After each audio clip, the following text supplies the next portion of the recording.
অন্তর্বর্তী সরকারের প্রধান উপদেষ্টা অধ্যাপক ডক্টর মোহাম্মদ ইউনূস যুক্তরাষ্ট্র সফরকালে বিশ্বকে বাংলাদেশের আগামী জাতীয় নির্বাচন সম্পর্কে অবহিত করবেন।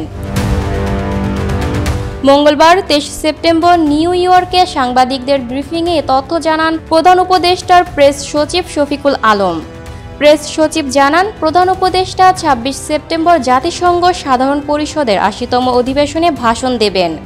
সেখানে তিনি অন্তর্বর্তী সরকারের গত 14 মাসে নেওয়া সংস্কারমূলক পদক্ষেপ, অর্থনৈতিক পুনরুদ্ধার এবং গণতান্ত্রিক রূপান্তরের প্রচেষ্টা তুলে ধরবেন। তিনি বলেন, মূল বার্তা হল 15 ফেব্রুয়ারির মধ্যে মৌলিক নির্বাচন অনুষ্ঠিত হবে, যা অবাধ, সুষ্ঠু, শান্তিপূর্ণ, গ্রহণযোগ্য এবং উৎসব মুখর হবে। শফিকুল আলম আরও জানিয়েছেন, বিশ্ব নেতারা এরই মধ্যে আসন্ন নির্বাচনে পূর্ণ সমর্থনের আশ্বাস দিয়েছেন। সম্প্রতি ডাকসু ও জাকসু নির্বাচনের মতো জনগণও এবার অবাধভাবে ভোট দিতে পারবে।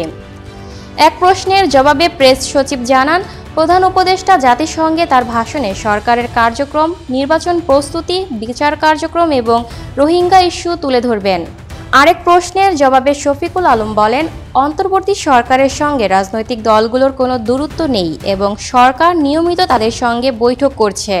আওয়ামী লীগের অতীত কর্মকাণ্ডের প্রসঙ্গে শফিকুল আলম বলেন, 2024 সালের জুলাই-আগস্টে আমরা দেখেছি তারা কি করেছে। 15 বছরের শাসনামলে মানুষ হত্যা, গুম এবং হাজার হাজার মিথ্যা মামলা করা হয়েছে। এখন দেখুন আওয়ামী লীগের অবস্থান কোথায়। তাদের আর কোনো বন্ধু নেই বলেও মন্তব্য করেন তিনি। Lucky Akter, people voice television, Dhaka.